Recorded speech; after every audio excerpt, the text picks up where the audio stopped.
This is not your short sale class, your REO class, your agent tech class, buyer agent boot camp, my scripts and prospecting class. This is our bonus to you in addition to all of those great classes on Friday.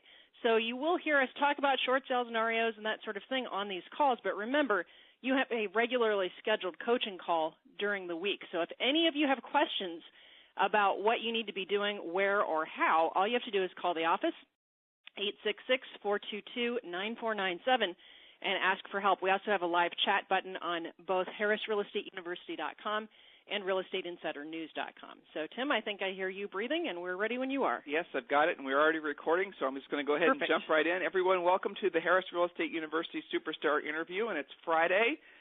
You've had, hopefully, a great week, and you're looking forward to a great interview, and I'm sure Ken Brand will not disappoint. Ken is a longtime friend of Julie and I and Harris Real Estate University, so without any further ado, Ken, welcome to the call. Thanks, Tim, and everybody else. I'm glad to be here. Thank you. So, Ken, let's give them a little bit of background on you, and also then we can jump in and tell them about your new book. All right. So do you want me to give you the background? Is that what you're asking me? Yeah, absolutely. Okay, great. So I started my real estate career as a neon green knucklehead in San Diego, California in 1978. I had no idea what I was doing. I was a horrible agent. And then realized, took me about a year, maybe 18 months to realize that you really had to apply yourself and work and be committed. So I kind of became a student of the game. So I've been in the business for about 33 years, had a successful run as an individual agent and marketing director, sales manager, company owner. Have navigated my way through 3 real estate depressions. The recent one seems to be the most devastating one, I think, in my 33 years. Had my teeth kicked in plenty of times. And so I've had lots of experiences myself in how to create success and service people, but probably more importantly, and what I've put in the book are my personal experiences, but also in my, I would say, probably 20 years of management and company owner experience, I've had a chance to work with, like you do, some really top-performing real estate agents in different marketplaces. And so a lot of what I share is not only my personal experiences, but what I've kind of observed and learned from top-performing people, how they do things, when they do things, who they do them with, and so on. And that's kind of what I share in the book. Currently, I live in the Woodlands, Texas, and I'm with Prudential Gary Green Realtors in, like I said, in the Woodlands, Texas.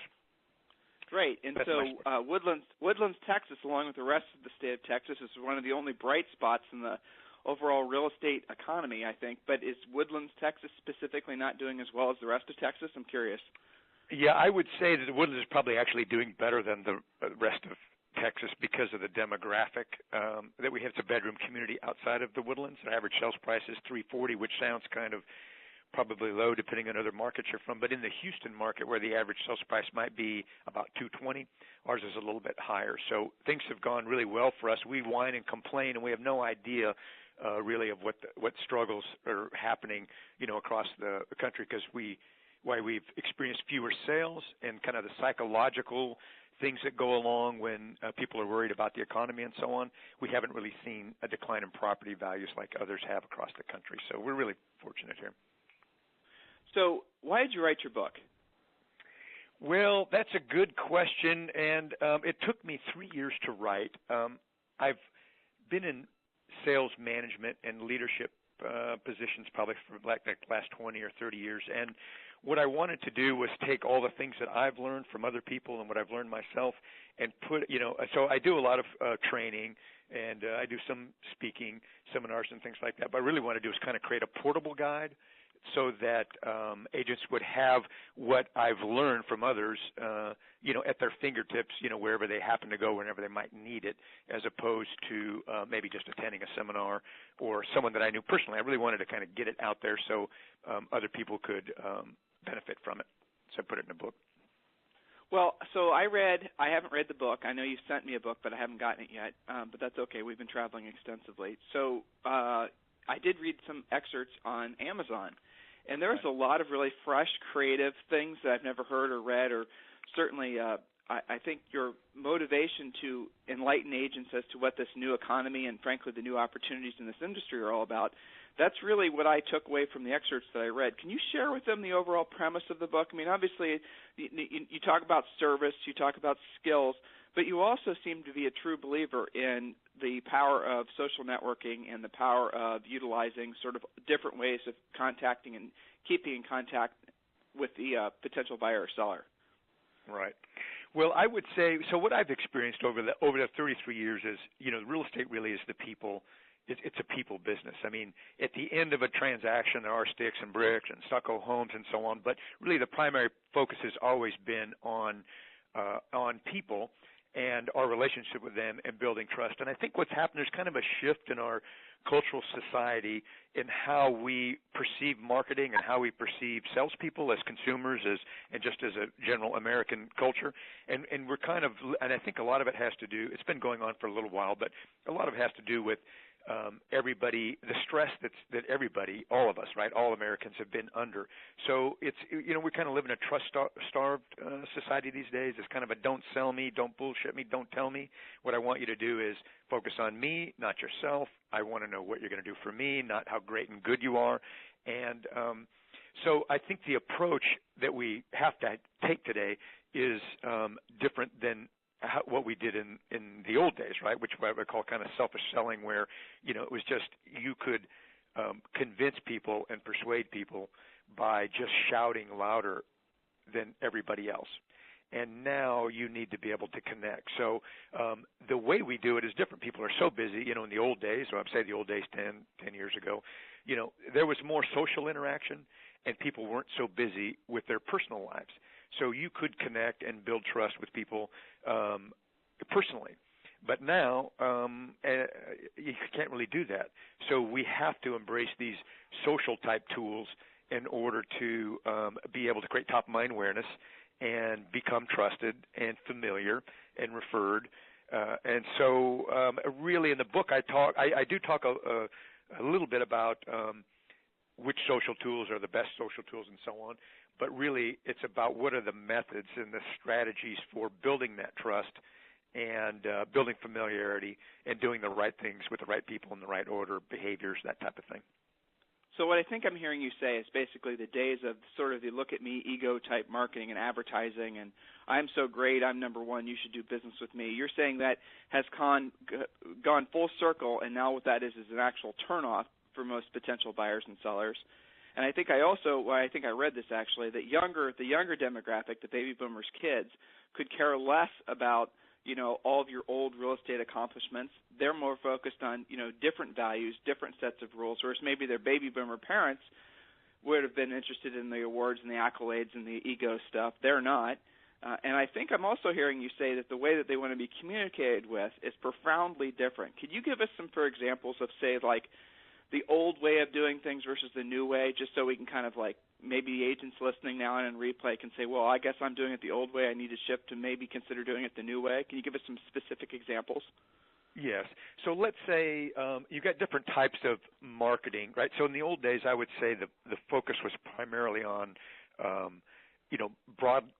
monologue broadcast, right, which would be just one way. I'm great. I'm good. Call me. I'll exceed your expectations. And really just kind of telling people who they were and what they were going to do and how great they were and they should be chosen. And a lot of that was done with direct mail and annoying our friends, let's say, by asking, who do you know that wants to sell, who do you know that wants to buy. And these days, and it's always kind of been the case, but it's more important now. We have to listen a lot more. We have to ask a lot more questions so we really understand what people are interested in. I think, a lot of us grew up with the being taught the golden rule, which is do unto other people, as you would like have done unto you. The problem is that today people don't want it the way that you think they want it. Right? They want it the way that they want it. So how we deliver and how we ask questions and how we present to people can't be based on what worked for us before or what we're really good at or what our last customer or client seemed to really like. Each person is individual, and what they're looking for is an individual approach to how are you going to help me out. And then the other say another big difference is in the past we would talk about what it is that we could do for people. I can help, I can get a CMA for you. I can sell your house. I'm going to put it on the internet and so on. And I think now the way that we're going to connect with people is not to be, you always want to be focused on primarily on real estate, but you want to become the go-to person for all things culture, family, lifestyle. Because the idea is if let's say you and I are talking and you say you're going to go on a vacation and maybe you're going to go to Hawaii, let's say. Well, if I've been to Hawaii, we have a conversation with friends. Well, what I want to do is I can say, well, if you go to Hawaii, make sure that you go to this particular restaurant. And if you want some really friendly type surfing lessons, and if you're on Waikiki, then go to this particular person. And then I would send you links to that information, let's say in an email, and said, hey, have a good time, Tim. Here's those links I was telling you about for the surfing lessons and so on, but it's wrapped in my real estate wrapper. And so so that's just one short, small little example of what we're trying to do is we're trying to make ourselves helpful, and we want to listen and share, right, and serve people around things that aren't necessarily related to real estate.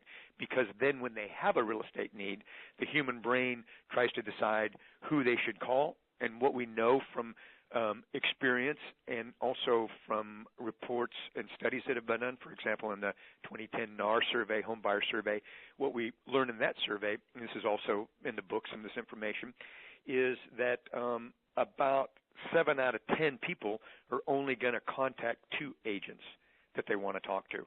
And so, but there are hundreds that they could choose from, even thousands in some markets, and they probably know half a dozen, 3 or 4. So if you want to be the first or the second person that someone contacts, or if they're at work and someone says, hey, we're thinking of selling, who do you know? If you want to be the first or the second name that they share, you have to create top-mind awareness, which is first mental recall. And the way you do that is by being what you really need is remarkable, relevant, and repetitious contact and conversation on purpose, but not always about real estate. You want to be helpful and serving. Then when they have a need, what happens is the human brain naturally will bring you to the forefront of their memory, and then you'll be the person they contact or the person they refer. But if we're always talking about real estate, it's, in our personal lives, I think we're annoyed when an insurance person always wants to know about, are we covered with particular insurance? If someone who sells landscaping is always talking to us about landscaping, if, whatever that product or service it is, we don't want to always talk about what these people are doing. We want to have a relationship like normal people do. So we've got to make ourselves helpful and position ourselves to attract that business instead of having to go out and chase it or just serendipitously bump into it. We're trying to create a situation where we attract it through top-mind awareness because we're memorable. So what I'm hearing you say is basically you're talking about, I heard you say numerous times, top-of-mind awareness. And I think you've heard this, I think Howard Britton originally came up with this, don't be a secret agent. Don't make it so people don't know what you do, right? So I'm hearing you say that. And then we're also tying this in to the overall theme of being of service. So I'm trying to think. I'm a realtor out there. I'm listening in right now. It's Friday morning or Friday almost afternoon. I'm having my coffee, and I'm thinking, okay, how does this translate to me? What specific action items can I be doing if I understand and appreciate what Ken's saying? Because, it's hard to argue with what you're saying. You're saying essentially integrate yourself into their lives, and that's the blessing of social media. Do it in a non-pushy, non-salesman, non-shouting, which I really liked you saying, way. And then the other thing you said is do it repetitiously. What were the other 2 words? They were really great. I wrote them down remarkable on my desk. and relevant. There you go. So there you go. I think those are 3 really important things I'm pulling out of what you're saying. So right. I want to know specifically, Ken, give me maybe some case studies or give me some examples of how I can do that. Because this social media stuff with realtors, it is kind of interesting when you read about it online. There seems to be 2 very distinct, well, I'd say 3 very distinct camps. The people who believe in it, or at least believe in the direction that it's going, the people that are sort of 1 foot in, 1 foot out, that are just doing it because they think they have to because they feel like it's trendy, and then the people that absolutely loathe it and just want to spend all their time, say, for example, pounding the phones, doing old school stuff. Here's the irony, because we're in the state of change, everything still works, right? Picking up the phone still works. Doing social media as a pure I hate saying it this way, but doing social media only as a lead generator, I'm not so sure if it does work. I haven't seen anyone that's actually doing that as their main lead driver for their business. So help me out here. Good deal. Yeah, I would say that the old school way, we were talking about pounding the phones, personal contact, on purpose, personal contact is the very best source. And that can be through phones and by joining, clubs and organizations and meeting people that way. The challenge that we all have, and what I think that people miss on the where they maybe aren't perceiving social media correctly, is the idea of like it's a lead generator. Well, it can be a lead generator, but if I say I'm going to church as a lead generator, or I'm going to worship as a lead generator, I'm going to join this yoga class as a lead generator, I'm going to join this bunco group as a lead generator, then everyone would say, like, what do you mean a lead generator? Because what you're really doing in those is you're doing something you're passionate about. And in the book, I talk about the idea of psychographics, which is connecting with, joining a tribe that has the same shared activities and interests and opinions, as opposed to a demographic where I'm going to join the chamber because they're business people and they're educated and so on. And so we would say, I don't understand what you mean by a lead generator by joining these social groups, because it sounds kind of off kilter. And I think social media is the same way. You don't really approach, in the back of our mind, we know that we're going to generate business as a result of the relationships that we create, but I don't approach it as a lead generator. What do I approach it from is, if I want to have top mind awareness and I need relevant, remarkable, repetitious contact and conversation, and the people that I know and the number of people that I need to be in touch with in order to generate the amount of business that I want to generate, it's impossible for me to catch them all on the phone. Now, I can do cold calls, but there's no relationship there. That's just a numbers game, and that would be, if I was single, which I'm not, I've been married for 29 years, but if I was single and I went to a singles bar, so I could lead generate and go up to every hot woman and say, hey, are you lonely? Do you want to sleep with me? That's banging the phones, right? And I might run into somebody who might say, well, yes, I am. You look like an okay guy. Let's do it. But if I don't want to go that approach, then I would build relationships with people, get to know them a little bit, and maybe have them ask me out, or I could ask them out. It could start off very casually and as a friendship, as opposed to just trying to score immediately. So what social media does, it allows you to create relevant contact because people share what's going on in their lives. And so I don't have to respond to them and engage with them and have a conversation with them about real estate. I can respond to them and engage with them and converse with them about what's going on in their life, not what's going on in my life or my business. They'll know I'm in real estate because of all the other peripheral marketing I'm doing, and it shows up in my Facebook page. I'm just engaging with them. I can do it repetitiously because if I'm responding and engaging on a frequent basis, right?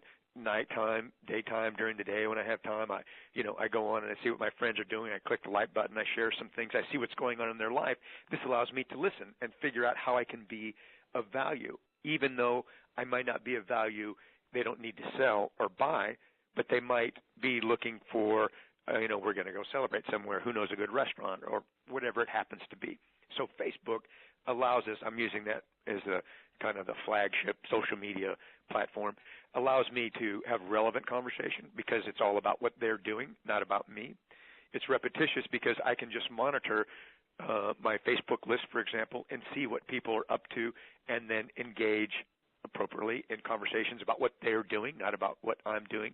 And it's remarkable because you have the group of people who are using Facebook as a lead generator and saying, I need listings. Who out there wants to sell, which is, makes people throw up in their mouth a little bit. Not cool, right? And then you have people who peruse Facebook, but they don't really engage, so they're kind of like going to a party, standing in a corner, watching everybody talk, but not engaging in any conversation or making comments or, sharing in any way. So you have to use it correctly, and the way that you would use it is just the way that you would do it if you were in a real-life social situation in person. And so social media gives us a way to do that we haven't had in years past, and it fits in with everybody's super busy lifestyle. And humans have some basic needs. One of them is a sense of significance.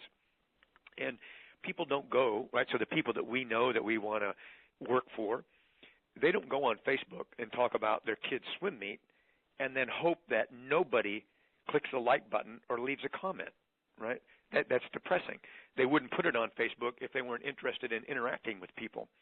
So to go and look without engagement or contact, is a big mistake. And to respond to what people are sharing about their personal lives with what you're trying to get, kind of being a taker instead of a giver, it will kind of sink your boat. But that's why the social media things I think are so important, is because it gives us another way to make that relevant, remarkable, repetitious contact, on-purpose conversation.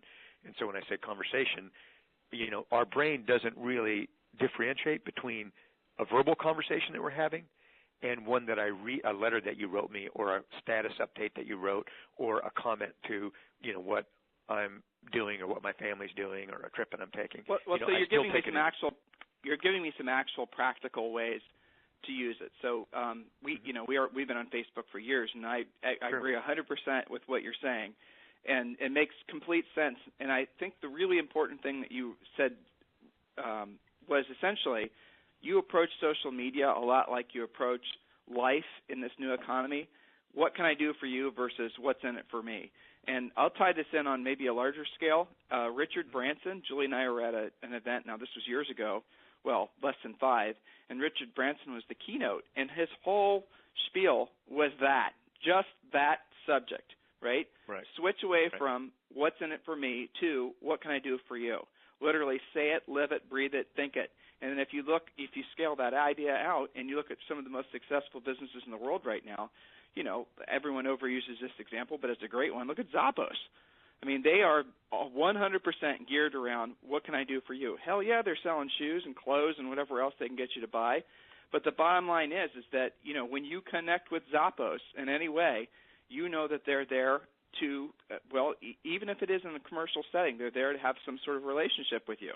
Amazon, they're having their whole store concept is, all the efficiency and the economy of buying stuff online, but also they're digitally tracking you. They're forming a relationship with you. They're watching your buying habits. So that's not necessarily directly related to social media, but it all gets back to what can I do for you? And that's what I'm hearing you say.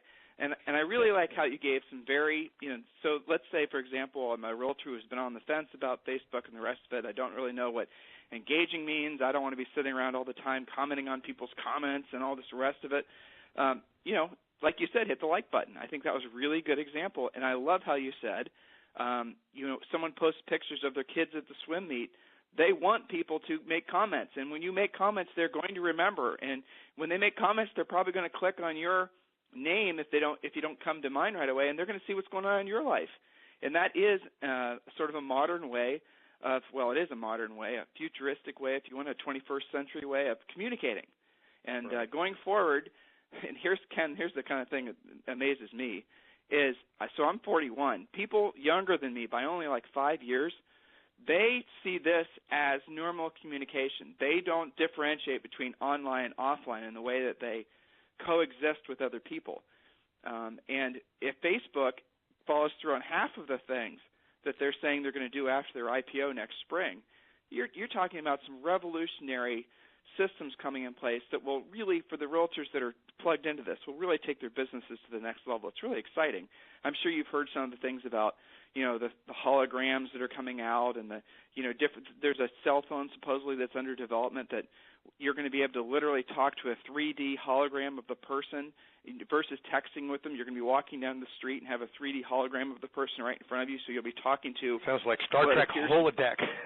Yeah, exactly. Right? I mean, if you can imagine it, it's coming for sure. It's amazing. It is amazing, and it's not. It's just like you're saying. It's not something to be afraid of. You just kind of have to dip your wade in slowly and see what people are doing. But, and I get the same thing because, I manage an office of 80 agents and in all different ages. It's like, well, why would I spend all day talking, and of course you're not going to spend all day talking to people on Facebook. But what I would say is, so if you had a chance to go have lunch with 4 or 5 of your friends, or you're being invited to to participate as maybe a sit-in at a bunco group, would you say, why do I want to go spend all that time talking to people? I need to go find people I can talk to. so that I can find out if they have a need that I can fill. I mean, that's all you're really doing, right? Part of it is building top of the mind awareness, and part of it is listening, right? How do you know what people need if you don't listen? And if you're not with them, either online or offline, then it's silent, and you don't know what's going on. Ken, you made a really good point, and I think this is where a lot of the confusion happens in the real estate industry, at least between, and I hate using the words like old way of doing things and new way of doing things, because the fact is everything's an evolution. We don't leave something behind if it works. We evolve it. So, for example, right. there's been a big controversy online about, the mindset of just picking up the phone, and you said the dialing for numbers, the working expireds, FSBOs, just seeing people as contacts, just treating business, the real estate business, like, say, for example, selling Chevys in the 1950s, same type of mentality. You know what I'm talking about. Right. And there seems to be, like, this real interesting conversation that's going on in people's heads. Well, okay, that's the way that business should be done. Real estate is a numbers game. We just pound through the numbers. People are contacts. Once I take the listing, it just becomes a number, all the rest of it, versus what you're describing to me, which is completely different in that you have to start seeing people for people and having relationships with them. But how can those two philosophies exist in the same world? Well, maybe the better question is why does there seem to be so much tension between, say, that world and the world that you're describing? Why is there so much tension there? I honestly do not understand it. All right.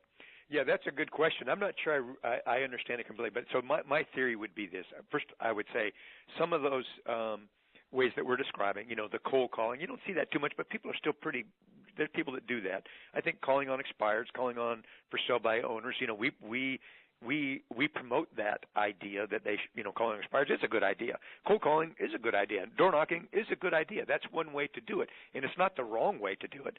The problem is that the people that are doing it, I think, successfully probably, so my theory is this, the people that are doing it successfully probably feel that because now it's all about the relationship, that's what people are promoting now, and that's what I believe in as well, is that maybe, depending on how that message is delivered, it's a threat to what they do, kind of saying, you're doing it wrong, or you're rude, or, people don't like that. And I think that there may be some truth to that, but it does work. And if someone is using it and they want to keep doing it, great, go for it. The other thing is that I think that it takes a special kind of person that can do it successfully over a period of time. And what happens is most people, when they do it, who aren't one of those unique individuals, is they feel bad about it themselves, right? And so they feel that they're doing something that they don't feel good about because they feel they're being pushy. They feel they're, being obnoxious. They're getting a lot of rejection because it is a numbers game, as when you play it that way. And so I think that people are adverse to that. But they can both coexist. I don't think that either one is wrong. I think that, to me, it's a matter of, I would say, return on your investment of, energy and emotion and your money. Because we know statistically, I mentioned that earlier, that we know from our studies and our own experience that people generally contact two agents when they're going to list, right? Generally, right? That's 7 out of 10. Well, that other stuff works for 30% of the business, and if you're good at it, you'll generate that business. But if you have people that that they're only going to talk to 7 out of 10, then why? My thought is, why would you take your time, energy, money, and emotion and invest in it chasing 30% of the opportunity when 70% of the opportunity you can build that top mind awareness, create some trust, listen and serve, and then attract the business to you instead of chasing after it. And so not only can you set up a situation where you're chosen, right, and referred, but you feel a lot better about that process as a human being. So you have a better, quality of life, right? Because you feel better about what you're doing and who you are and how you're doing it. Now, those people, again, that are successful doing it more of as a numbers game, more power to them. I think that's great. It doesn't really matter how you succeed as long as you do, as long as you're honest and ethical and so on. But I think one group feels threatened by the other because what I see, I'm really rambling on here, but is the people who are really in the old school method, we'll just do that as a classification that it does work, is that they kind of vilify the lazy social media people. And then the cool social media kids say, oh, you old timers, which I'm one, I'm in my 50s, I've been in business for 30 years. It's like, oh, you guys don't know what you're doing, and so they attack each other and try to figure out how can I incorporate the best approach. Which is truly ridiculous. Yeah, which is truly ridiculous. I mean, if let's go back to the 80s and the early 90s, right? Let's just say that you're in a geographic area, and so you're doing some geographic farming, right? So that'll come back and be trendy again sooner than later, I'm sure.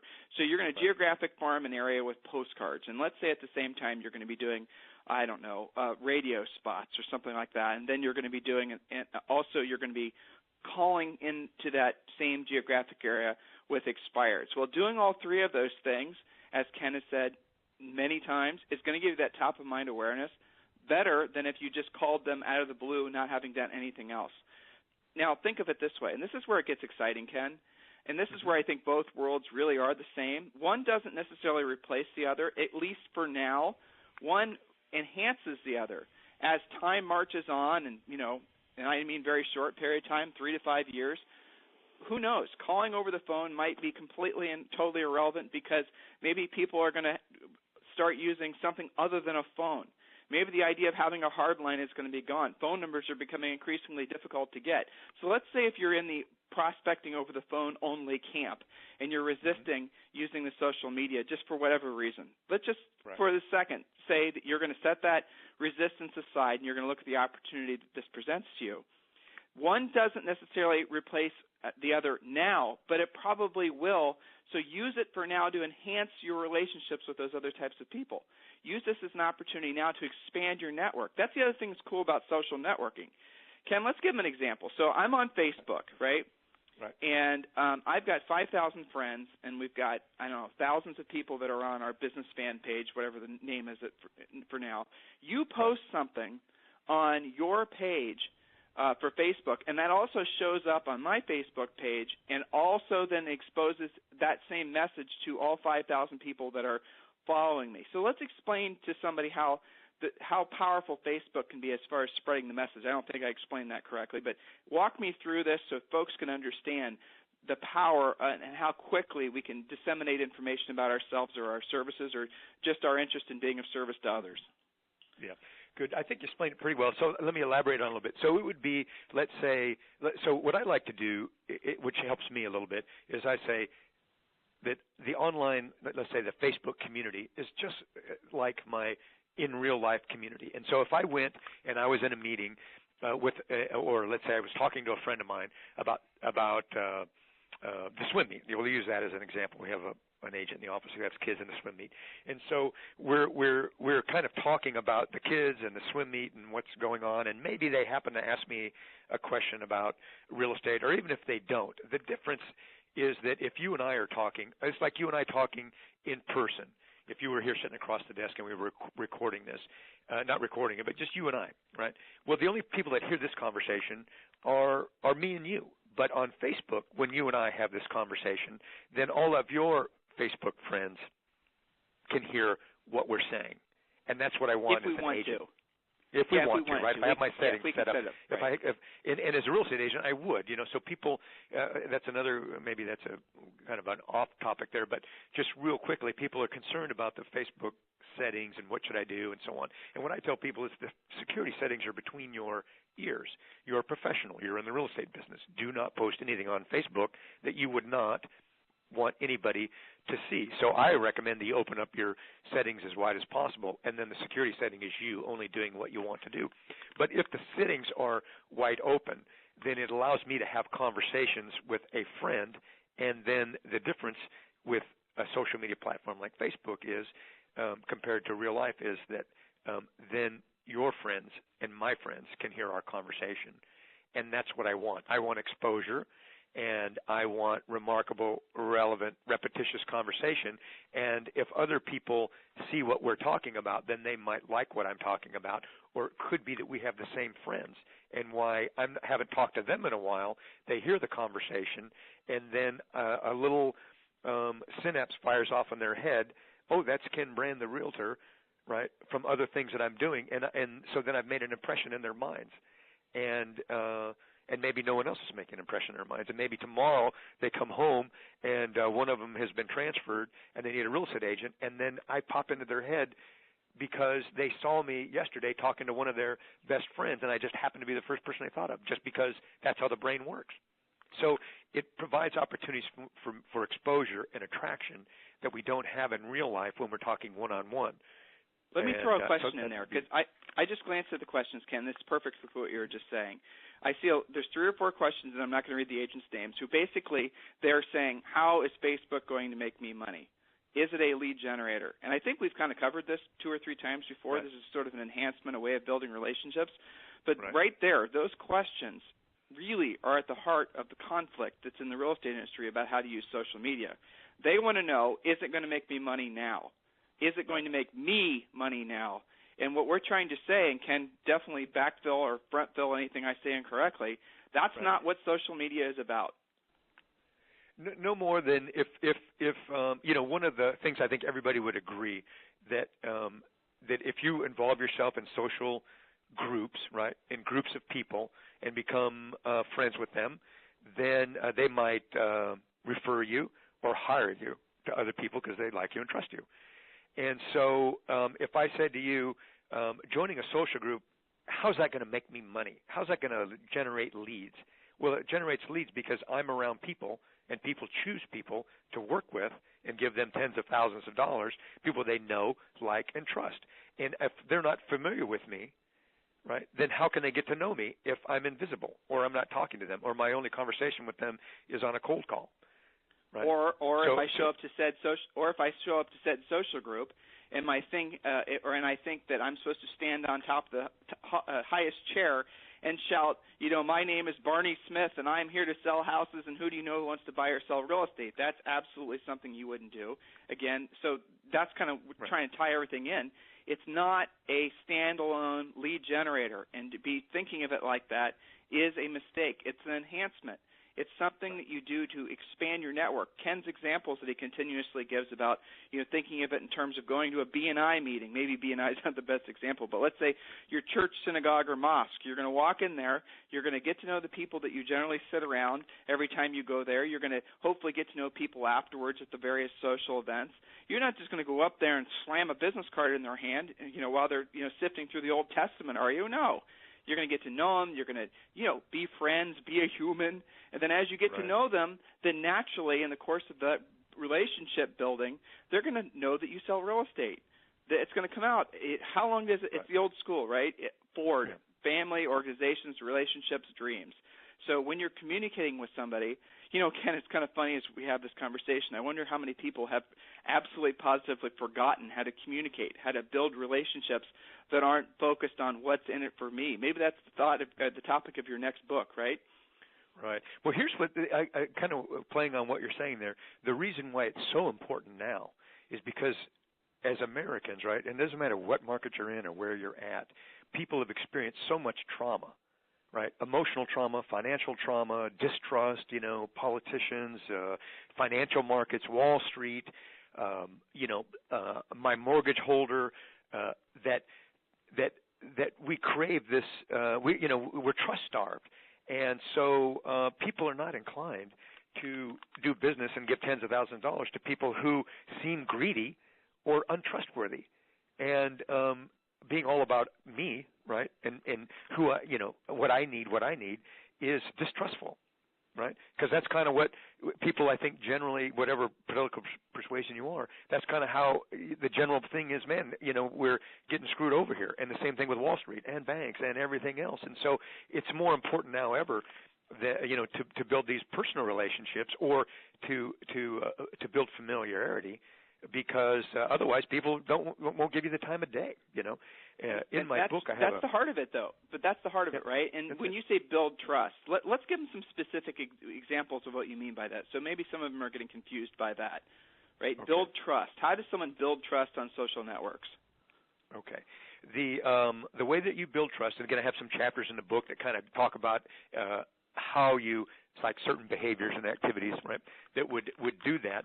But building trust online is done the same way that you would do it in a group setting, right? And so the way you do that is people trust you if you're focused on them, not yourself, and they see that that you give more than you take, which means that I'm listening more than I talk. When I do talk, it's about you and what you're doing, right? So I'm more interested in you than myself. And then some of it goes back to when business is really good. In the old days, 3 or 4 years ago, right? Although still some of us still have muscle memories from that, is that what happens is it's easy to begin to neglect how you do your business. And so if you want to be seen as trustworthy, it's not that you have to do these incredible, remarkable things, but you do have to be consistent, right? So if your approach on Facebook or with your direct mail or your personal contact, in a social setting is inconsistent, then that's not trustworthy because I can't count on you to deliver. And we don't always, as humans, register our distrust consciously. We just know, and I'll use an old school method. If I'm sending out direct mail, I think everybody should send out a direct mail piece to their personal sphere at least once a month along with electronic piece. But if you do it 1 month and then you don't do it for 2 months and then you do it 2 months and then you don't do it for 3 months, then, that's a signal subconsciously that you're unreliable. If you show up late and to your appointments, that's an unconscious and a conscious signal that you're probably not trustworthy. If you talk bad about other people, you're probably not trustworthy.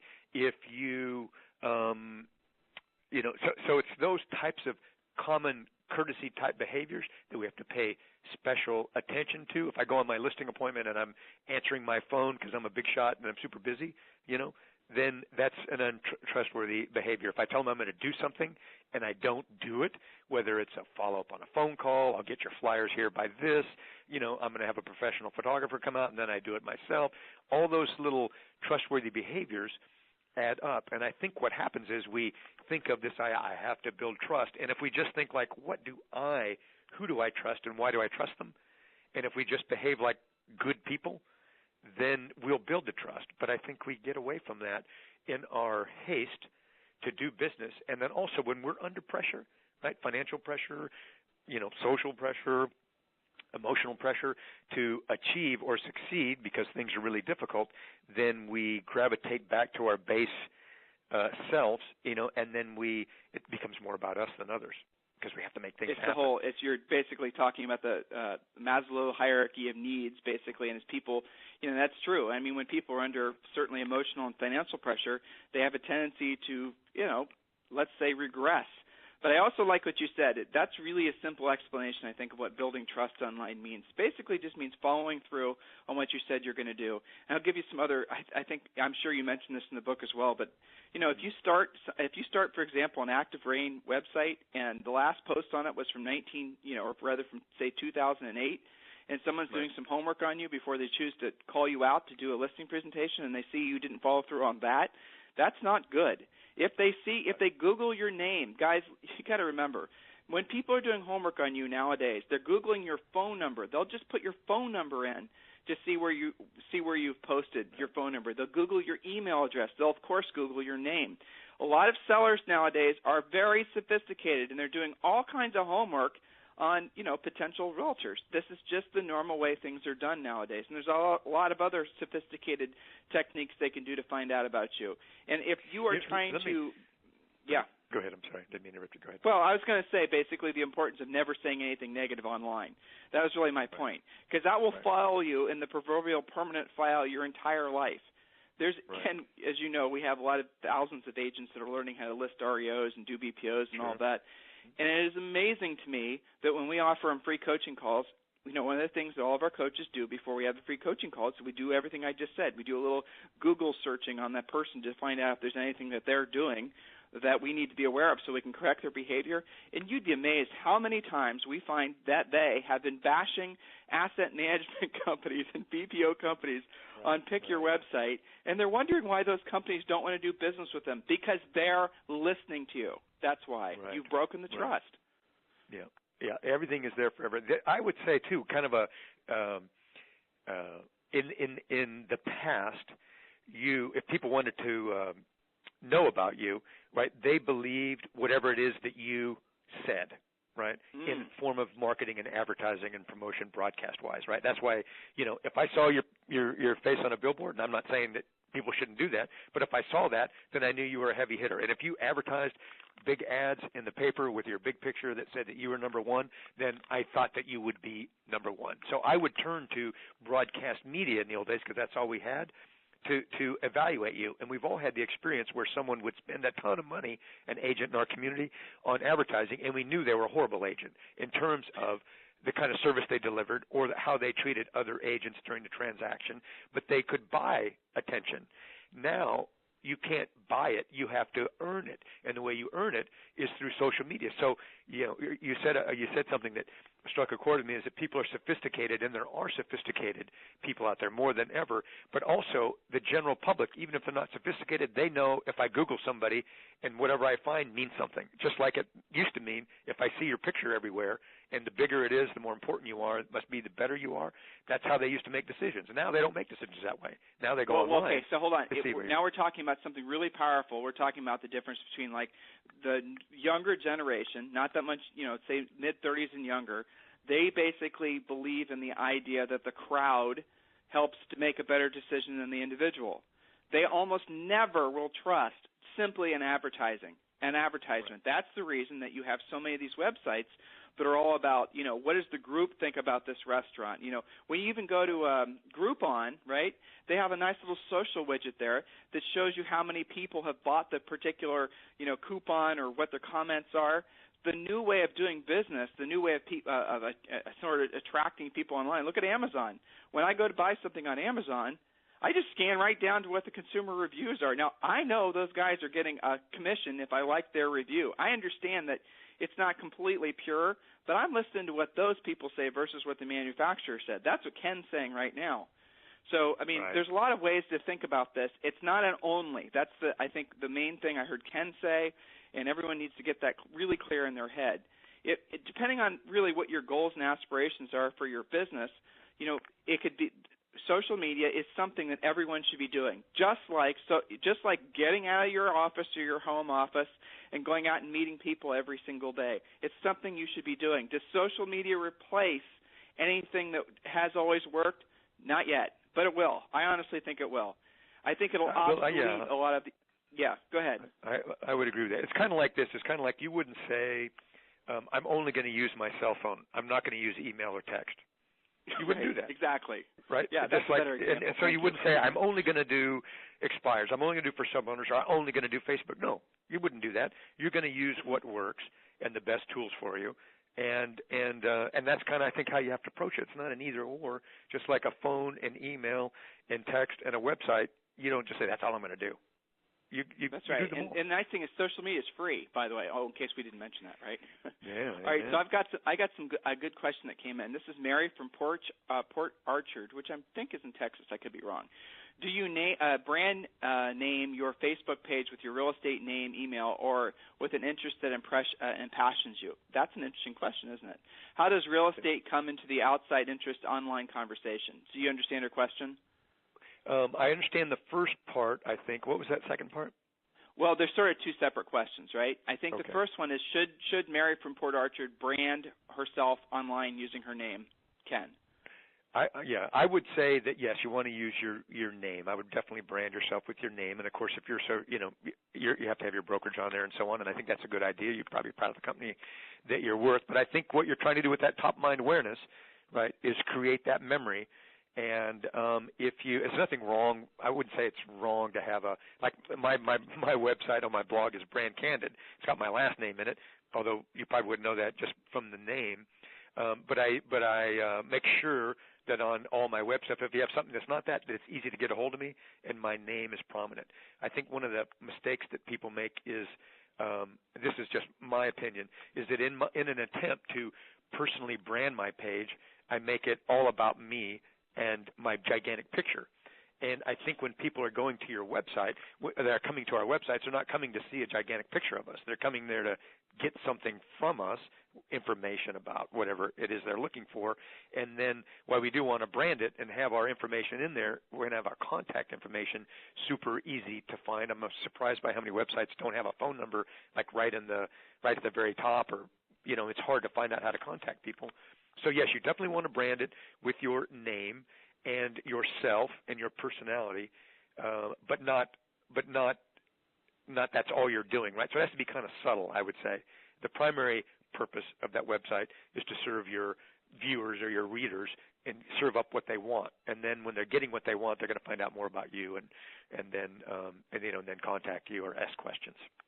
And so it wouldn't just be a picture of you and your dog and all of your listings and a little button on it that says, do you want to buy a home or do you want to sell a home? That's very even probably 98 or 99. So a lot of realtors' websites are still like that, where it's just static garbanzo beans information, whereas what you really have to have, and we'll just hit on some of these high notes, and there's some other questions that came in, Ken, but for the sake of time, we'll just kind of go through these things. You definitely want a blog. You don't want a static site. A static site is essentially where the information rarely changes. A lot of realtors are intimidated by the idea of having to come up with a blog, new content all the time. Guys, I'm going to give you a suggestion here. Go to our blog, realestateinsidernews.com, and I'm going to tell you a little, it's not a very good secret, but it's a secret nonetheless. I would say 75% of the information on our blog I get from other people's RSS feeds. And, Tim, you can't be republishing people's information. You're violating some sort of blah, blah, blah. Okay, go to Huffington Post. Huffington Post is a blog that Mariana Huffington and her partner sold earlier this year for $300 million.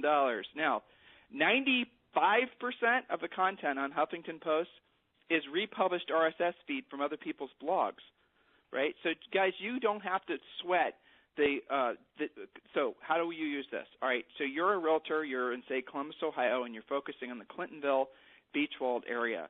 You want to have a blog that is specifically geared towards homeowners and non-homeowners, for that matter, a community-type website about that community, about the schools, about the parks, about the stores, about the people in the community, about the trash removal days maybe.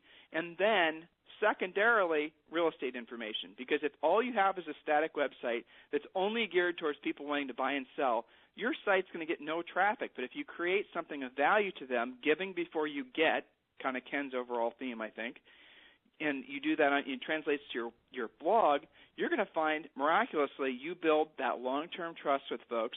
They come to rely on you as the true expert, because after all, they go to the blog every time there's a snow day, wondering whether or not the elementary school is closed.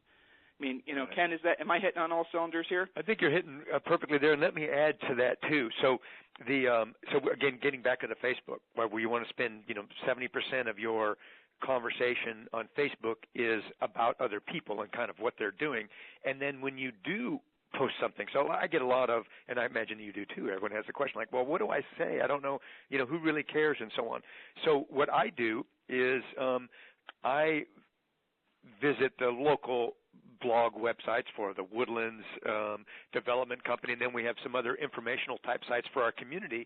And when I see something interesting about what pools are open when, or where the fireworks are going to be, or there's music at Market Street on Saturday, or there's our association is giving a child safety seminar, Saturday at 2:00, or there's a bike parade, then I capture that link and then I post it to Facebook, right? Because it's about our community. It's things that people would want to know about and go like, oh, I didn't know that. I'm going to take my kids there. Or I didn't know that. Let's go listen to some music and have a glass of wine a Friday night because so-and-so is playing there. So I'm sharing things that position me as a sharing type person. I'm not posting stuff necessarily, and I can, about myself and kind of what I'm doing. But what I do is I want to share things, and I can do it on Facebook by sharing a link. Kind of what you're saying, putting in the blog, but also share relevant links, and then people will see you as a helper and a giver and a sharer, not as a taker or who wants to list with me and who wants to sell with me. And so that's one way to get some Facebook traction without having to come up with, who cares. I don't, a lot of people think they don't do anything interesting, right? Well, you don't have to be talking about yourself. Share what's going on in the community and what others are doing, and people love that. So you're touching on something really interesting. It's funny, Ken. I have to say, Facebook is going public next spring, right? And here Unite, with no prior arrangement or plans or script, have ended up spending half this call talking about Facebook. Right. So it occurs to me that it's very likely, very realistic to assume that after, Facebook's going to have their own search engine, to compete with Google. Right. Facebook's going to inevitably come out with a lot of the same widgets that are used on other websites. I think based on after listening to you today and after listening to this conversation, how it just sort of naturally steered towards Facebook, maybe it's possible that a Facebook, really well set up Facebook page could be a realtor's main website. Maybe someone's going to come out with, or if they haven't already, an IDEX feed widget that sits on a Facebook site. Maybe that is going to replace, I hate to say it, but maybe it will, a normal conventional blog or website. What do you think about that?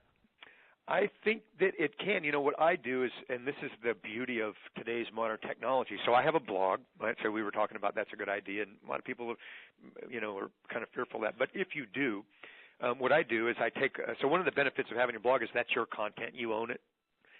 When you post it on, let's say, Facebook and so on, according to terms and services, sometimes you might not own it down the road. But what I do is I publish. When I say publish, I share stuff on my blog. Let's stop there. That's a really good point, and that's not something we should just go over really quick. What Ken just said is really valid. If you're posting content on somebody else's network, be it Active Rain or be it Facebook or be it Posterous or be it any of these others, they technically control and own your content. So if you go and spend a lot of time building this online sort of reputation, following, doing everything we're suggesting, and then all of a sudden they go out of business, or all of a sudden they decide to charge you $5,000 a month or whatever, you're kind of out. And so if you have the information in your own control on your own blog, you never have to worry about that. So that's a really valid point, Ken, that we shouldn't, that's probably exactly what's going to happen to a lot of these sites. That's how they're going to make money. But anyway, sorry to break. So what I do is with my blog, so imagine, in my real estate solar system, the blog is the sun, right?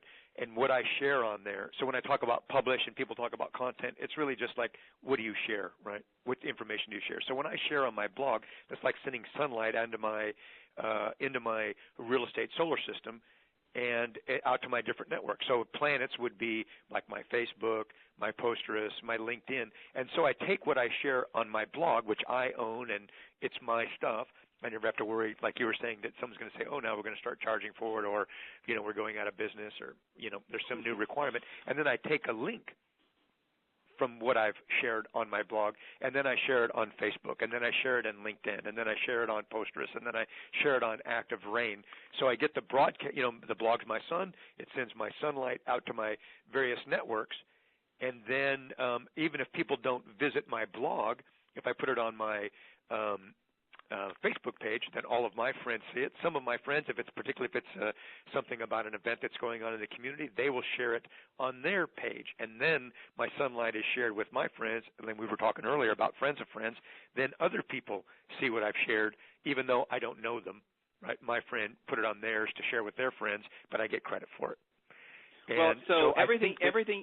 If I'm the average realtor listening to this right now, you just went so far over my head, it's not even funny. Oh, I did. And I think you know that, right? But here's what Ken just said. Here's basically what Ken.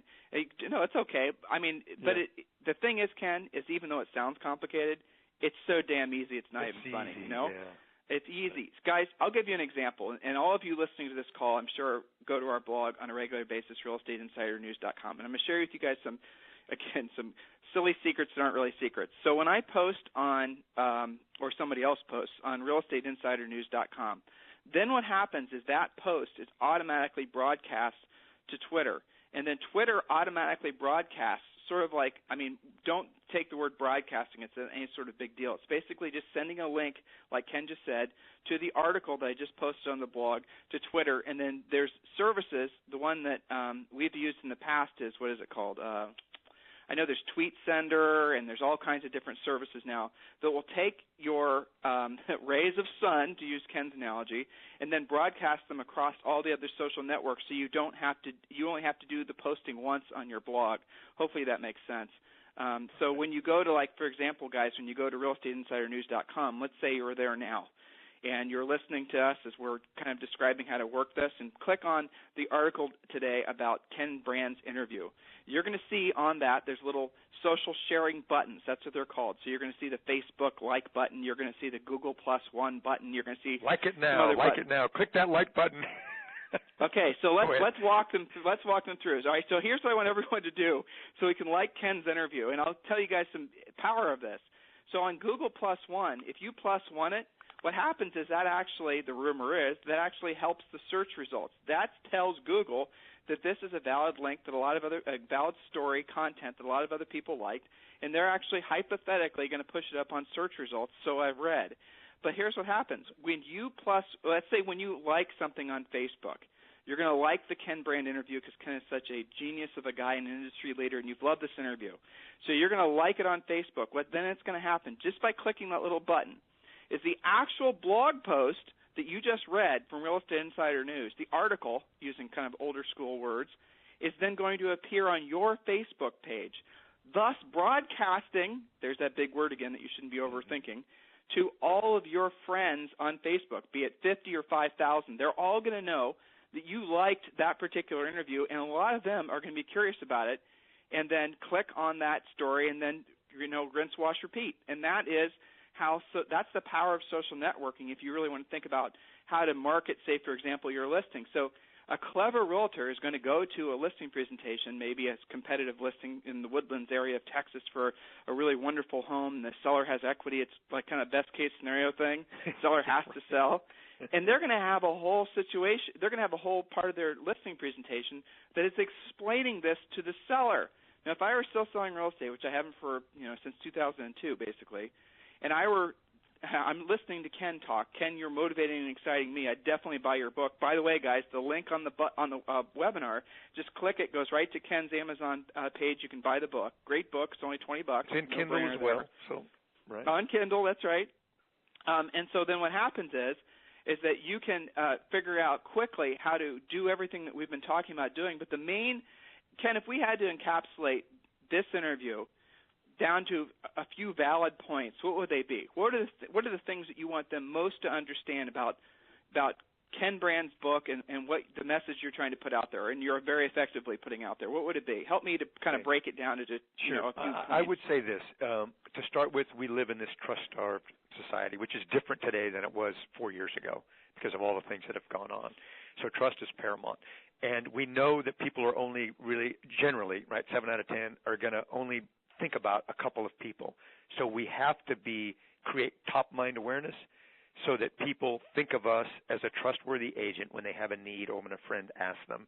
And then from there, we have to create that top-mind awareness, and then we use these tools that you and I have been talking about in order to do that. In the book, we talk about different behaviors, different actions and activities that will do just that. They'll position somebody so that they can be remembered and chosen and referred, and then it also allows them to attract business rather than having to go chase it all the time. Now, you still want to chase business. You have to do that. But it allows you to attract business in unexpected ways by using simple, free tools and methods in a modern way. I think that's beautiful. And to encapsulate the thoughts of some of the greatest leaders ever, Martin Luther King to Gandhi to everyone else in between, certainly going back to religious leaders, the highest and best purpose we have on this planet is to be of service to other people. That's it. And if you encapsulate that, if you internalize that, and if you remember that, what can I do to help you? Ken and I were doing this interview, and I promise you, Ken and I were 100% focusing on all of you as individuals and what we could be doing to help you. I felt it coming from Ken, and guess what? I do every time I talk to Ken. I feel he's focused on what can I do to help Tim? How can I be of service to Tim? And I'm thinking about the same thing with Ken. That's the reason we're doing this interview today.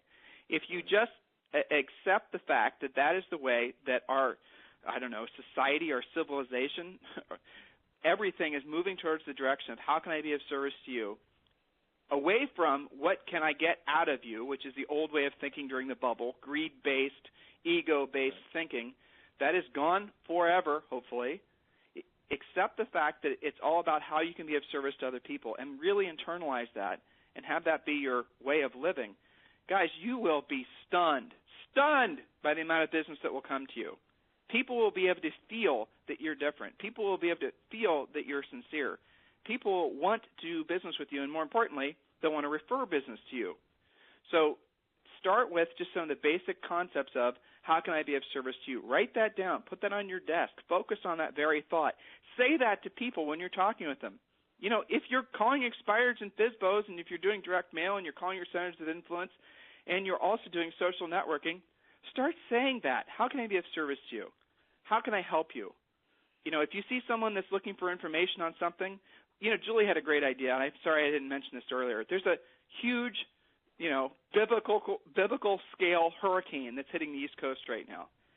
It's supposedly the biggest hurricane that's hit America in forever, right? So that's happening as we listen to this interview. And I noticed that our number of people that normally listen to our interviews is way down.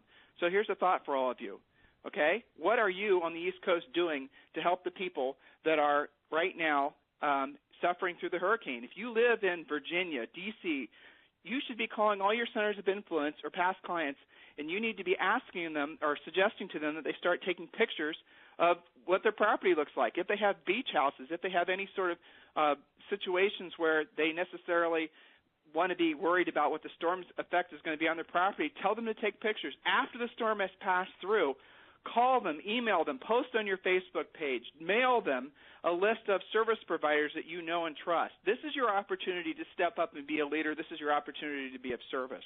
And Mr. Ken Brand, I want to sincerely thank you and congratulate you for your new book, for being this week's Harris Real Estate University Superstar. You live and breathe the new way of thinking as far as, which really is, by the way, the old way of thinking, being of service to other people. And I want to sincerely thank you for being this week's Harris Real Estate University Superstar. Well, I appreciate it. Thank you very much. And, you're doing great work. And, of course, anyone who's listening, congratulations to you for trying to improve what you do, constantly be trying to reinvent and figure out how best you can help people. And so, kudos to you and yours. Thank you, Ken. Have a wonderful weekend, everyone. Thank you. Thank you.